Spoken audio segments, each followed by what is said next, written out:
இந்து சமய அறநிலையத்துறை கடந்த 5 ஆண்டுகளில் 12,931 திருக்கோவில்களில் 8,100 கோடி ரூபாய் மதிப்பீட்டிலான திருப்பணிகள் மேற்கொள்ளப்பட்டு 4,180 திருக்கோவில்களில் திருக்குட முழக்குகள் நடத்தப்பட்டுள்ளன. 1000 ஆண்டுகள் பழமையான திருக்கோவில்களை புனரமைத்து பாதுகாத்திடும் வகையில் கடந்த 4 ஆண்டுகளில் அரசு நிதி 425 கோடி ரூபாய் ஒதுக்கீடு செய்யப்பட்டு இதுவரை 84 திருக்கோவில்களில் திருக்குடமுழக்குகள் நிறைவு பெற்றுள்ளன.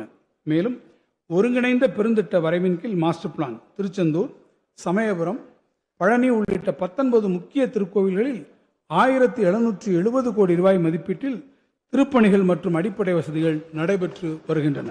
இந்த அரசு பொறுப்பேற்ற பின் எடுக்கப்பட்ட தொடர் முயற்சிகள் காரணமாக 1048 திருக்கோயில்களுக்கு சொந்தமான 8,363 கோடி ரூபாய் மதிப்பிலான 8,111 ஏக்கர் நிலங்கள் ஆக்கிரமிப்பாளர்களின் பிடியிலிருந்து மீட்கப்பட்டுள்ளன.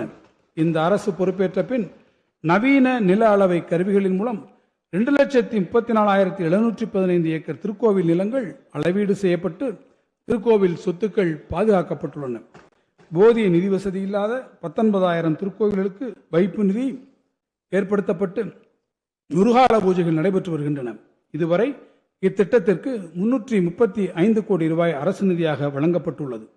திருக்கோவில் அர்ச்சகர்களுக்கு முதன்முறையாக மாதந்தோறும் 1,500 ரூபாய் ஊக்கத்தொகையாக வழங்கப்பட்டு வருவதோடு அவர்களின் குழந்தைகளின் உயர்கல்விக்காக இதுவரை 1,500 மாணவ மாணவியர்களுக்கு கல்வி உதவி தொகையாக தலா 10,000 ரூபாய் வழங்கப்பட்டுள்ளது.